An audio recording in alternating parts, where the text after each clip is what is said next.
I'm actually a British national and an Australian national. So I grew up in Australia. My primary school years were in England, and then my secondary school years and my tertiary school years were in Australia. I came to India on a sabbatical for about a year. I was teaching in schools, and I saw what a big, dire need there was for a creative way of learning. Everything was very much by rote then. And I decided I'd go back, finish my education, and come back and see what I could do. My big why at that time was, can I shift the way education is perceived in India?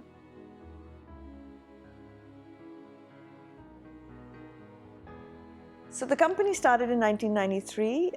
It started very modestly. It wasn't, the concept wasn't very well understood at the time. So we started with 10 kids, even though getting those 10 kids was a real hard.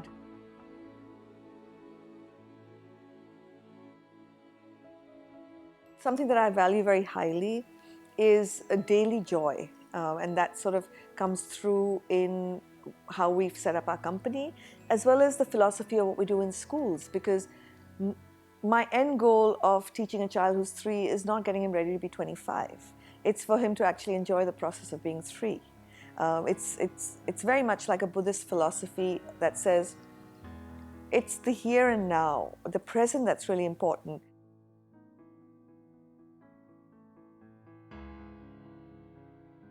We need to understand as a country what our strengths are. I mean, our strengths are our spirituality is a large part of our strength.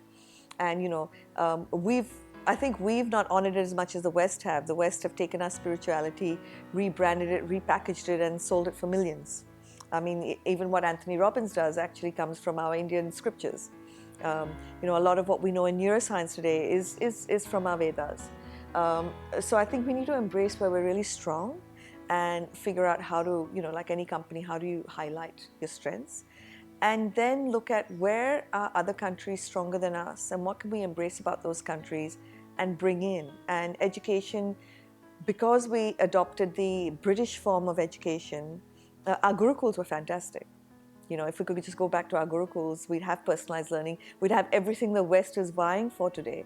But we're so far away from that with the way our education system is set up, with the way, our assessment structures are set up, the CBSE, the ICSE, they're just kind of like, it's not taking us where we need to go.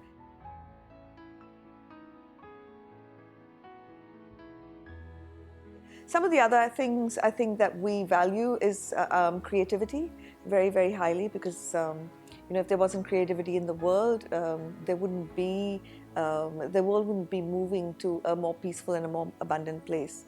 Value very highly courageousness. So we're never doing things because the consumer wants them to be done or the customer wants them to be done. We do them because courageously we know that that's what's right to do for kids. And then we'll work out how to do the communication and everything else, around that.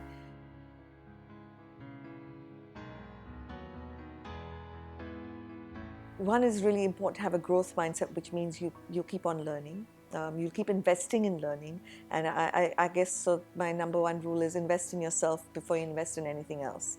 I do 5 hours of learning on Saturdays even today. I'm 55, but it doesn't matter how old I get, I will keep on investing in myself to make sure that I'm always relevant and I'm not left behind. One of the problems with people as they grow older, they think that what worked for them will always work for them, or what they knew will always hold them in good stead, or what they've gained from experience is all that there is, but it's not.